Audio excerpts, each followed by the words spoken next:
אז הוא बात अगर मैं आपसे कहूं कि दुनिया का सबसे कट्टर इस्लामिक देश अभी इस वक्त अपने ही धर्म को आग लगा रहा है तो आप शायद यकीन नहीं करेंगे, लेकिन यह सच है। ईरान की सड़कों पर इस समय ऐसा कुछ हो रहा है जो पिछले 1400 सालों में कभी नहीं हुआ। लोग मस्जिदों में आग लगा रहे हैं। सिर्फ 2023 में 50 से ज्यादा मस्जिदें राख हो चुकी हैं। औरतें अपने हिजाब को बीच चौराहे पर जला रही हैं और सबसे डरावनी बात, 10 साल के बच्चे तक सड़कों पर नारे लगा रहे हैं, ना खुदा ना मुल्ला, सिर्फ आजादी। पर क्या यही क्रांति है या फिर यह किसी बड़े षड्यंत्र का हिस्सा है? क्योंकि जब एक ऐसा देश जिसने पूरी दुनिया को इस्लामिक कट्टरता का मॉडल दिखाया था अचानक अपने ही धर्म से मुंह मोड़ने लगे तो सवाल उठते हैं, क्या वाकई ईरान में लोग अपनी मर्जी से इस्लाम छोड़ रहे हैं या फिर कोई बाहरी ताकत इस खेल को चला रही है? और सबसे बड़ा सवाल, जब ईरान खत्म होगा तो अगला नंबर किसका है? देखिए, मैं जानता हूं आप अभी सोच रहे होंगे कि चलो अच्छा है, एक कट्टर देश कम हुआ, लेकिन रुकिए, क्योंकि जो मैं आपको अगले कुछ मिनटों में दिखाने वाला हूं वो आपकी सोच पूरी तरह बदल देगा। आपको पता चलेगा कि कैसे 1970 में ईरान की लड़कियां मिनी स्कर्ट पहनकर यूनिवर्सिटी जाती थीं और फिर अचानक कैसे वही देश दुनिया का सबसे कट्टर इस्लामिक राष्ट्र बन गया। आपको दिखेगा वो CIA का गुप्त ऑपरेशन जिसने एक खुशहाल देश को तबाह कर दिया। और सबसे चौंकाने वाली बात, आपको पता चलेगा कि यह बदलाव भारत के लिए खतरनाक क्यों हो सकता है। क्योंकि जब आप पूरी कहानी सुनेंगे तब आपको समझ आएगा कि यह सिर्फ ईरान की कहानी नहीं है, यह हर उस देश की कहानी है जहां धर्म और सत्ता ने मिलकर लोगों की जिंदगी को नर्क बना दिया। तो अगर आप जानना चाहते हैं कि कैसे एक देश 50 साल में स्वर्ग से नर्क बना, फिर नर्क से निकलने की कोशिश कर रहा है और इस सब के पीछे कौन सी ताकतें काम कर रही हैं, तो इस वीडियो को अंत तक देखिए, क्योंकि यकीन मानिए आखिरी 2 मिनट में जो मैं बताने वाला हूं वो आपके दिमाग को हिला देगा। चलिए एक बात जल्दी से बताइए, ये वीडियो आपको खुद से ढूंढ कर मिला या यूट्यूब ने आपके स्क्रीन पर सजेस्ट किया और आपने क्लिक कर दिया? क्योंकि हमें भी समझना है कि यूट्यूब हमारी आवाज आप तक कैसे पहुंचा रहा है। और अगर आप सच में एक जागरूक और देशभक्त हिंदू हैं, चैनल को अभी सब्सक्राइब करें, वीडियो को लाइक जरूर करें और अपने दोस्तों के साथ शेयर करना मत भूलिए। चलिए अब बिना देरी के बढ़ते हैं आगे वीडियो की सबसे जरूरी बात की ओर। कभी सोचा है कि अगर दुनिया के सबसे कट्टर इस्लामिक देश में लोग मस्जिदें जलाने लगें, औरतें हिजाब को जंजीर मानकर उसे बीच सड़क पर फेंक दें और बच्चे तक सड़कों पर नारे लगाते दिखें, ना अल्लाह ना खमेनी, बस आजादी, तो इसका मतलब क्या होगा? ईरान की सड़कों पर जो हो रहा है वो सिर्फ एक विरोध नहीं है, ये एक युग का अंत है। आज वहां लोग सिर्फ सरकार के खिलाफ नहीं लड़ रहे, वो एक आइडिया के खिलाफ खड़े हो गए हैं, एक सिस्टम के खिलाफ, एक धर्म के उस रूप के खिलाफ जिसने उनकी आजादी छीन ली। और सबसे चौंकाने वाली वो बात, लोग इस्लाम को ही छोड़ने लगे हैं। मस्जिदें खाली हैं, लोग ज़ोरोएस्ट्रियन मंदिरों की ओर लौट रहे हैं, कई खुलेआम कह रहे हैं हम अब मुसलमान नहीं हैं। तो सवाल यह है, क्या वाकई ईरान में इस्लाम खत्म हो रहा है या ये एक और बदलाव की आहट है जो दुनिया को हिला देगा? इस कहानी की शुरुआत डर से हुई थी, लेकिन अब इसका अंत शायद उम्मीद से होगा। इस वक्त ईरान एक उबलते हुए प्रेशर कुकर की तरह है, ढक्कन किसी भी पल उड़ सकता है। देश की करेंसी मिट्टी में मिल चुकी है, महंगाई 40% के पार पहुंच गई है। एक आम ईरानी परिवार के लिए दूध और ब्रेड खरीदना भी किसी लग्जरी से कम नहीं। सड़कों पर सिर्फ बेरोजगारी नहीं घूम रही, सड़कों पर गुस्सा, थकान और टूटी हुई उम्मीदें घूम रही हैं। तेहरान की गलियों में, मशाहद की सड़कों पर लाखों युवा अपने ही लीडरशिप के खिलाफ खड़े हैं। ना कोई डर, ना कोई हिचक, बस एक ही मांग, आजादी। और अब वो विरोध सिर्फ नारों तक सीमित नहीं है। खोमेनी की तस्वीरों को सिगरेट से जलाना एक ट्रेंड बन गया है। मस्जिदें जो कभी श्रद्धा का प्रतीक थीं, अब सत्ता के प्रतीक बन चुकी हैं और इसलिए वो आग की लपटों में हैं। 25 से ज्यादा मस्जिदें जल चुकी हैं। पुलिस अफसर तक वर्दी उतारकर कह रहे हैं बस बहुत हुआ। और ये सब सिर्फ एक मुद्दे की वजह से नहीं हो रहा, ये गुस्सा सालों का जमा हुआ दर्द है जो अब एक सुनामी बन चुका है। ईरान के दिल में आग लगी है और ये आग सिर्फ सरकार को नहीं जला रही, ये पूरे उस धार्मिक ढांचे को चुनौती दे रही है जिस पर यह देश पिछले 40 सालों से टिका हुआ था। अब जो लोग ईरान को सिर से पांव तक हिजाब में लिपटा, धर्म की जंजीरों में जकड़ा देश मानते हैं, उन्हें शायद पता नहीं कि सिर्फ 50 साल पहले ये वही ईरान था जहां औरतें मिनी स्कर्ट पहनकर यूनिवर्सिटी जाती थीं। 1970 के दशक में ईरान की सड़कों पर आपको बूट्स में लड़कियां मिलती थीं, किताबें हाथ में, कॉफी कप्स लेकर चलती, सिनेमा हॉल भरे रहते थे, डिस्को में म्यूजिक बजता था। तेहरान की नाइट लाइफ यूरोप को टक्कर देती थी। हिजाब नहीं, कोई जरूरत नहीं थी। इस्लाम था पर घर की दीवारों तक सीमित। लोग पढ़ते थे, खुलकर बोलते थे, औरतें जज थीं, डॉक्टर थीं, पायलट थीं। सेक्युलरिज्म सिर्फ संविधान में नहीं, जिंदगी में था। और ये कोई पश्चिमी मीडिया का प्रोपेगेंडा नहीं है, तस्वीरें हैं। 1970 की तेहरान यूनिवर्सिटी की फोटोज देखिए। लड़के लड़कियां साथ बैठकर पढ़ रहे हैं, कोई डर नहीं, कोई पाबंदी नहीं। अब उसी यूनिवर्सिटी में अगर कोई लड़की बिना हिजाब के दिख जाए तो नैतिकता पुलिस उसे पकड़कर जेल में ठूंस सकती है। क्या हुआ उस ईरान को? कैसे एक खुला, तरक्की पसंद, खुशहाल देश एक धार्मिक तानाशाही में तब्दील हो गया? कैसे एक समाज जो भविष्य की तरफ देख रहा था अचानक 7वीं सदी की ओर मुड़ गया? इस बदलाव की कहानी किसी जादू की छड़ी से नहीं बल्कि एक सुनियोजित षड्यंत्र से शुरू हुई थी, और इस षड्यंत्र में शामिल थे कुछ बहुत ताकतवर देश। 1953 में ईरान की धरती पर एक ऐसा खेल खेला गया जिसकी गूंज आज भी सुनाई देती है। उस वक्त ईरान के प्रधानमंत्री थे मोहम्मद मोसद्देक, एक प्रखर नेता जिसने कहा, हमारे देश का तेल सिर्फ हमारे हक का है। उन्होंने British company Anglo Iranian oil company को नेशनलाइज कर दिया। आज की बीपी। ब्रिटेन आगबूला हो गया। अमेरिका को डर लगने लगा कि कहीं ईरान सोवियत यूनियन की तरफ न झुक जाए, और फिर CIA और ब्रिटेन ने मिलकर रचा इतिहास का सबसे खतरनाक पॉलिटिकल तख्तापलट, ऑपरेशन एजैक्स। मोसद्देक को हटाया गया, एक अमेरिका ब्रिटिश समर्थित राजा को गद्दी पर बैठा दिया गया, शाह मोहम्मद रजा पहलवी। तेल अब फिर से पश्चिम के कंट्रोल में था। शाह को मिला पैसा, पावर और पश्चिमी सपोर्ट, पर साथ में आया तानाशाही का एक नया चेहरा, सावक, एक खुफिया पुलिस जो विरोध की हर आवाज को दबा देती। लोगों के अंदर गुस्सा पनपने लगा। एक राजा जो विदेशी ताकतों की गोदी में बैठा है और एक समाज जो अंदर से सड़ रहा है। फिर 1969 आया। लोगों ने शाह के खिलाफ बगावत कर दी। सड़कों पर नारे गूंजे, मौत उस अमरीकी राजा को। और तब पर्दे के पीछे से निकलकर सामने आया एक मुल्ला, आयातुल्लाह खोमेनी, एक आदमी जिसने इस बगावत को इस्लामिक रेवोल्यूशन में बदल दिया। शाह भाग गया, ईरान बना इस्लामिक रिपब्लिक ऑफ ईरान।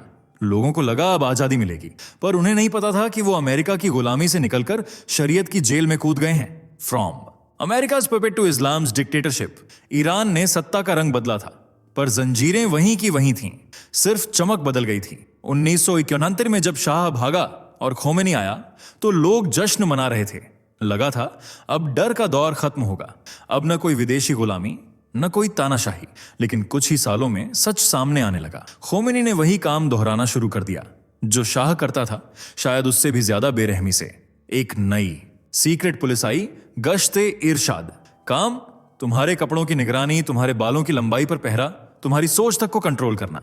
औरतों को अब मजबूरी में हिजाब पहनना पड़ा, पर इस बार कानून बनाकर। जिसने मना किया उसे जेल में डाला गया या गायब कर दिया गया। कोर्ट्स में जज नहीं, अब मौलवी बैठते थे।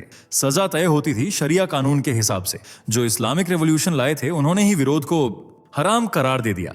1980 से 1983 के बीच हजारों सेक्युलर एक्टिविस्ट, वामपंथी विचारक और स्टूडेंट्स को या तो मार दिया गया या जेल में डाल दिया गया।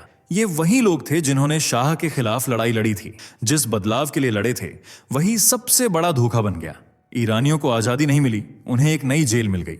एक ऐसी जेल जिसका नाम रखा गया था इस्लामी गणराज्य। ईरानियों ने खोमेनी पर भरोसा किया था क्योंकि उन्हें लगा था कि इस्लाम उन्हें आजादी देगा, पर अब वो भरोसा चूर चूर हो चुका है। आज का युवा पूछ रहा है, क्या वाकई इस्लाम का यही मतलब है? और ये सवाल सिर्फ गुस्से से नहीं, तजुर्बे से पैदा हो रहे हैं। क्योंकि जब धर्म सत्ता बन जाए तो विश्वास टूटने में देर नहीं लगती। यहाँ कुछ वजहें हैं जिनकी वजह से ईरान में लोग इस्लाम को छोड़ रहे हैं। एक, धार्मिक पाखंड। सरकार खुद को इस्लामिक कहती है, लेकिन नेताओं की जिंदगी में दिखता है पैसा, भ्रष्टाचार और पावर की भूख। जब धर्म सिर्फ दूसरों पर थोपने का टूल बन जाए तो लोग उससे नफरत करने लगते हैं। 2, आर्थिक तबाही। तेल से भरा देश भूखा कैसे हो सकता है? जब धर्म के नाम पर देश की अर्थव्यवस्था बर्बाद हो रही हो तो लोग सवाल उठाते हैं, ये खुदा का राज है या मुल्लाओं की दुकान? 3, दमन और डर। हर कदम पर पाबंदी, कपड़ों पर, सोच पर, रिश्तों पर। लोग थक गए हैं ये साबित करते करते कि वो अच्छे मुसलमान हैं। 4, इंटरनेट और दुनिया की झलक। अब हर ईरानी जानता है कि बाहर की दुनिया कैसी है। उन्होंने देखा है कि बिना धर्म की दखलंदाजी के भी देश तरक्की ही कर सकते हैं। 5, पढ़ाई और सवाल। नई पीढ़ी पढ़ी लिखी है, वो कुरान को भी सवालों की नजर से देखती है और सवाल पूछना अब गुनाह नहीं लगता।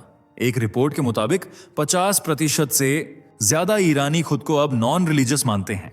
मस्जिदें खाली हैं, लोग ज़ोरोएस्ट्रियन मंदिरों में जा रहे हैं, अपने प्राचीन धर्म की ओर लौट रहे हैं। ये बगावत नहीं है, ये एक जागरूकता है। ये क्रांति सिर्फ नारों और झंडों की कहानी नहीं है, ये उन लोगों की कहानी है जिन्होंने खौफ के बावजूद सच का साथ चुना। कहानी 1।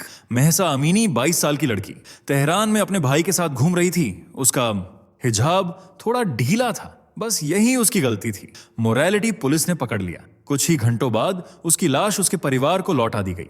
महसा की मौत ने पूरे ईरान को हिला दिया। औरतें सड़कों पर निकलीं, अपने बाल काटे, हिजाब जलाया। पहली बार इतना खुला विरोध हुआ। कहानी 2।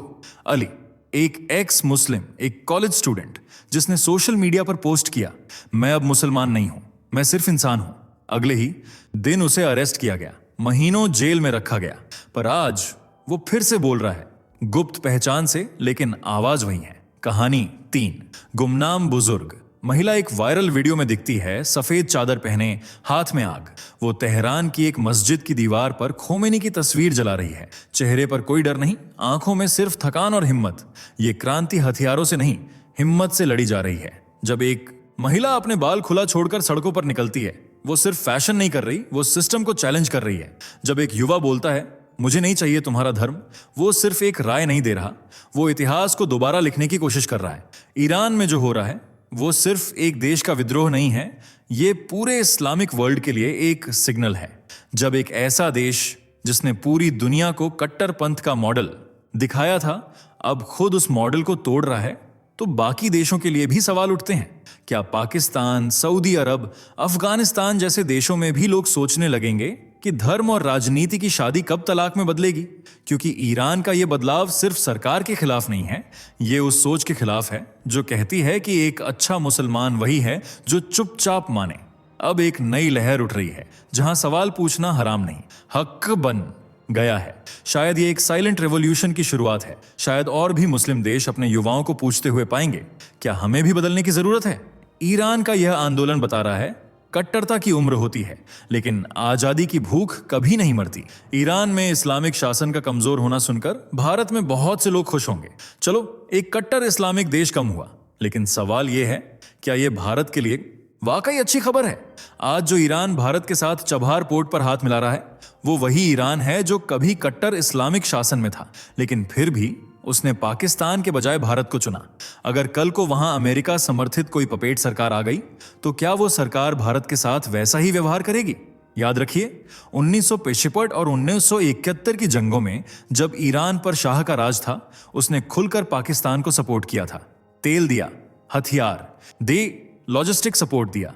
अगर वही हालात फिर लौटे, अगर ईरान दोबारा अमेरिका के असर में जाकर पाकिस्तान से हाथ मिला ले, अगर चाबहार पोर्ट, जो भारत के लिए एक स्ट्रैटेजिक गेम चेंजर है, अब भारत के हाथ से निकल जाए, तो क्या सिर्फ इस्लामिक टैग हटने से हमें खुश होना चाहिए, या हमें यह देखना चाहिए कि इससे हमारी नेशनल सिक्योरिटी और इकोनॉमिक इंटरेस्ट पर क्या असर पड़ेगा?